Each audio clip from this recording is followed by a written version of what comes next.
Let's say China. China. China. China. China. China. China. China. There are next door neighbors, and you can actually see Russia from land here in Alaska. You go over to China.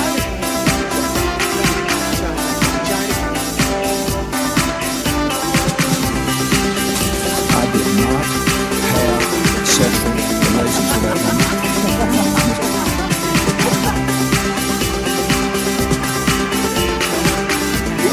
Trump's tweeting out insults to Angela Merkel.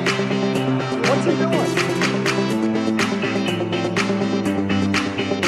Ladies and gentlemen, please welcome your host. Yes. Hello, and welcome. I am James Andrews, and you are listening to So This Happened, the only news you need if you too have no idea what the fuck is going on, and it feels like we're living in the Wild West. It's Friday, the 23rd of February, 2018.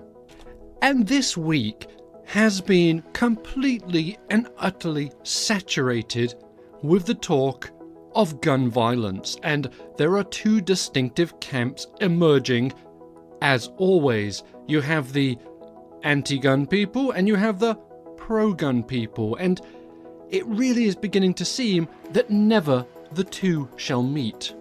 On the one side, you have the students who are doing an absolutely spectacular job of standing up to the politicians and saying, you know what, stop taking money from the NRA, make us safe, ban assault weapons. And then, on the other side, you have the people that think the Second Amendment is the most important amendment ever written, and they will die for it, Donald Trump included.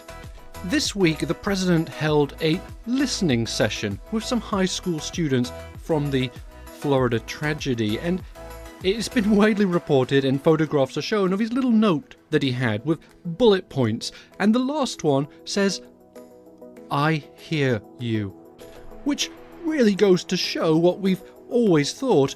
Donald Trump has literally no empathy. If he has to write a little note to himself saying, just remember to say, "I hear you," because that's what normal people say when something bad happens and people are saying, you know, this is what you need to do and it's very bad. You just go, "I hear you. I hear you. I understand. I hear you." And during that session, Donald Trump made the suggestion that this tragedy and others like it would not have happened if the teachers were locked and loaded. That's right, it's slightly unbelievable to my ears coming from where I come from, where we don't have guns. Donald Trump suggested that if teachers had guns, everybody would be a lot safer. We have to harden our schools, not soften them up.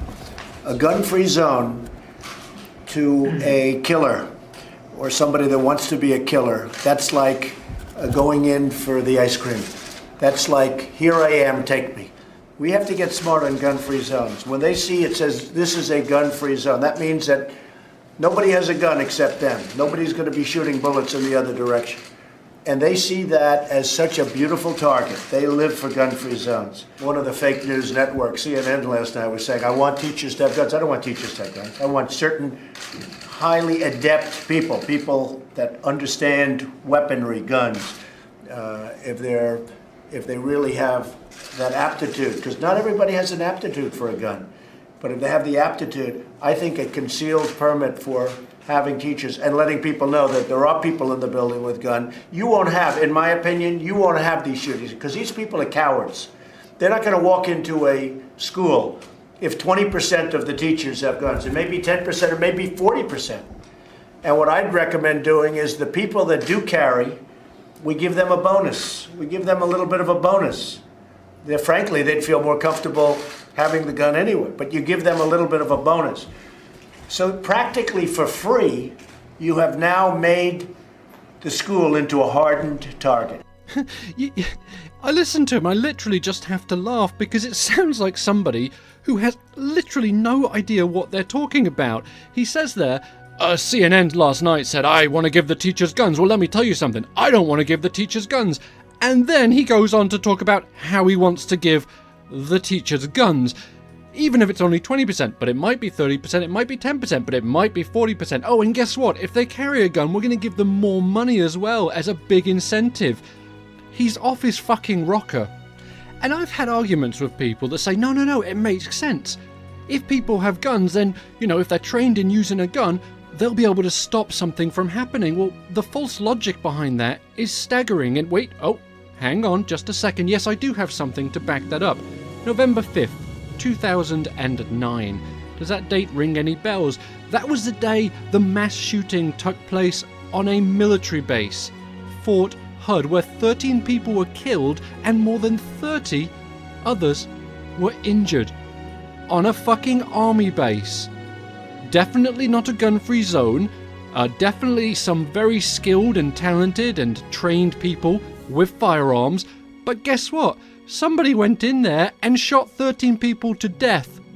So, yeah, the gun-free zone, it's another big bullshit. And then, in typical Donald Trump fashion, today he completely contradicted that argument. He was saying there that if teachers had guns, these things wouldn't happen because they have weapons. Well, there was an armed person at the school when the shooting took place. He was an armed security officer. His name was Scott Peterson, and he didn't intervene. And a lot of people have been giving him a hard time about this, saying, he should have gone in there. It's further proof, isn't it, that just because you have a gun on, when it actually comes down to a life and death situation, you're not always that, eager to jump in the crossfire. And today Donald Trump attacked that man. So yesterday he was saying, no, if teachers had guns, they would use them and kill the person and nobody would get shot. Today, he's saying it didn't work. What he did, he's trained his whole life. There's an example. But when it came time to get in there and do something, he didn't have the courage or something happened. But he certainly did a poor job. There's no question about that. He was there for 5 minutes. For 5 minutes. That was during the entire shooting. So there is Donald Trump criticizing somebody who he just said we need to have in schools to make everybody safe. So which is it, Donald? He can't get his story right, can he? Now, he let out a few tweets after he'd met with the students about how he's going to make background checks necessary and get rid of bump stocks and all this, but today he's changed his tone. Now, admittedly, the venue would not have been very friendly to him if he'd said anything about checking people for buying guns. Today, President Trump was addressing the Conservative Political Action Conference, CPAC, which always reminds me of, those things you put on your face if you can't breathe well at night.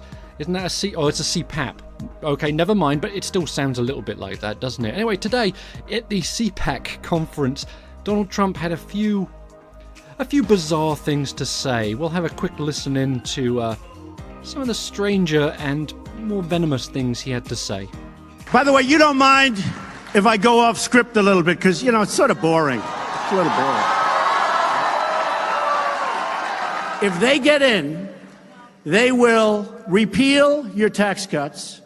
They will put judges in that you wouldn't believe.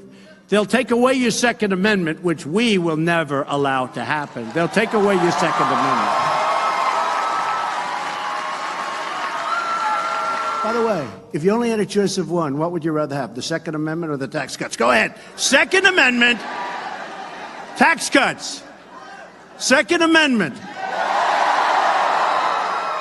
I'm going to leave it at the Second Amendment. I don't want to get into that battle, all right? We're going to say you want, Matt, we're going to say you want the Second Amendment the most. But we're going to get them all. But we have a very crooked media. We have a crooked candidate, too. We'll get back into Donald Trump's CPAC talk in a few moments. But that, and I'm going to apologize because I always try to make these shows a bit fun. And there's just been really nothing fun happening this week. That, to me, when I heard that might be one of the most despicable and inhumane things I have heard in a very, very long time. We are less than a week after 17 children were murdered by guns. And here is Donald Trump today getting people excited about owning more guns, and then trivializing it completely by doing some phony bullshit poll. Do you like the Second Amendment more, or do you like tax cuts more? It further shows that he has literally no empathy for anybody. The man, he's a blank. You know when you watch documentaries about serial killers and they always say, yeah, he tried to blend in and look like a normal human being, but you could always just tell something was off about him. You kind of get that feeling with the president, don't you? You look at him and you know that there's nothing behind those eyes. They're like fucking shark eyes. There's nothing there. But he says things that, you know, with the help of notes, I hear you, to make you think that he is actually just a normal, rational human being. He doesn't do that very often, but every once in a while you'll see that, and it's so ridiculous and fake. That was fucking disgusting. Anyway, more on the CPAC now. He then went on to attack Hillary Clinton. Why? Hillary Clinton lost the presidential election.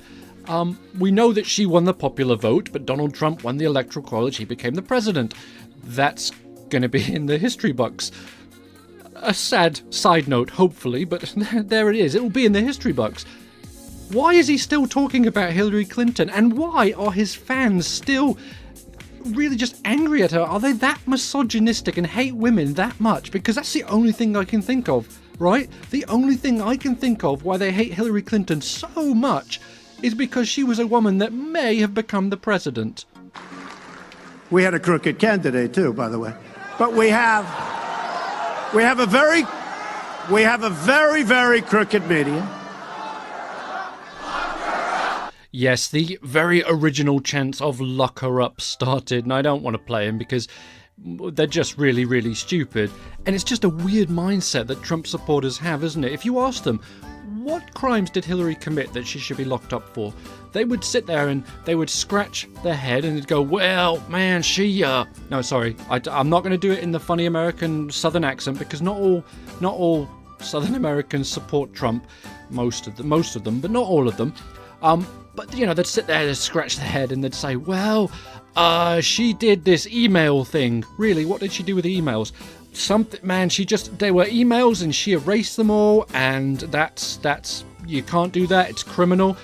And she also did this thing and that, and then, so lock her up, fucking lock her up. That's it, innit? That's all they have.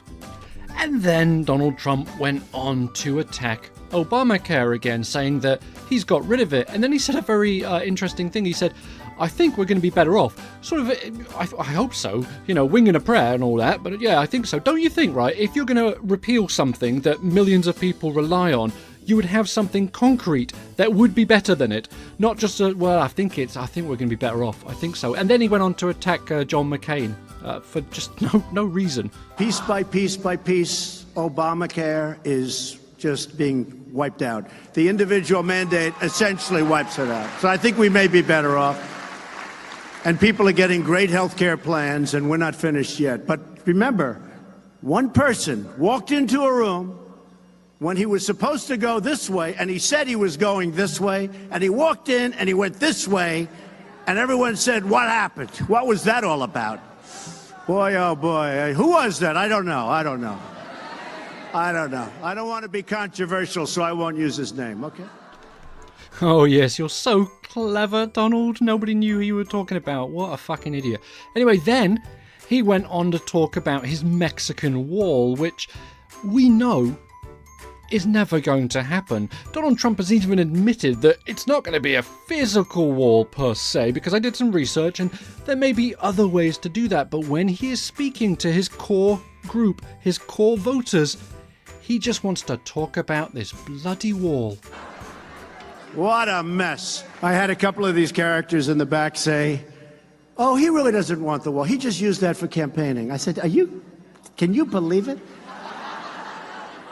You know, I say every time I hear that, the wall gets 10 feet higher. You know that, right?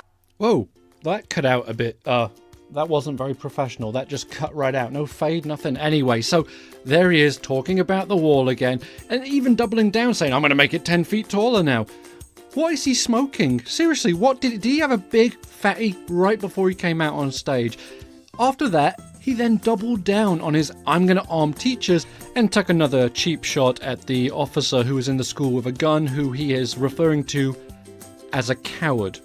It's time to make our schools a much harder target for attackers. We don't want them in our schools. Look, you had one guard. He didn't turn out to be too good, I will tell you that. He turned out to be not good. He was not a credit to law enforcement, that I can tell you. That I can tell you.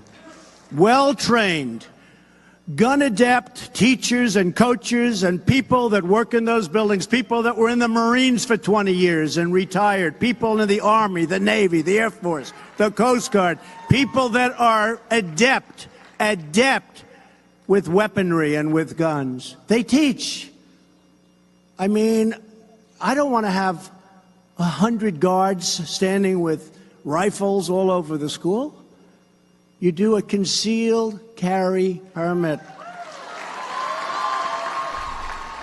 No, seriously, what is he smoking? He said, we want to bring Marines in, Coast Guard, National Guard, all the fucking soldiers, the Army, the Navy. But they're going to be teachers and coaches. I don't know what coaches are. If you can enlighten me, let me know. I don't know what coaches are. And then he says, but I don't want, soldiers in front of the building, even though 30 seconds ago I just said I want the Marines and the soldiers and the Army and the Navy and the Air Force and fucking everybody. But I don't want them. But oh God, I just, fuck it. This is what happens when I go off a script every time. So anyway, that is the end of another week. And next week, I hope to have something more joyful and exciting and funny to talk about. This week, just not so much. Anyway, listen, thank you so much for joining me in this conversation. It was a good one as always, and we will do it all over again on Monday. So everybody have a spectacular weekend. And if you wouldn't mind writing a little review of the show on iTunes or Google Play, Spotify, wherever you're listening to me, that would be wonderful. Recommend it to a friend or an enemy if you absolutely hate it. And have a great weekend. Bye, folks.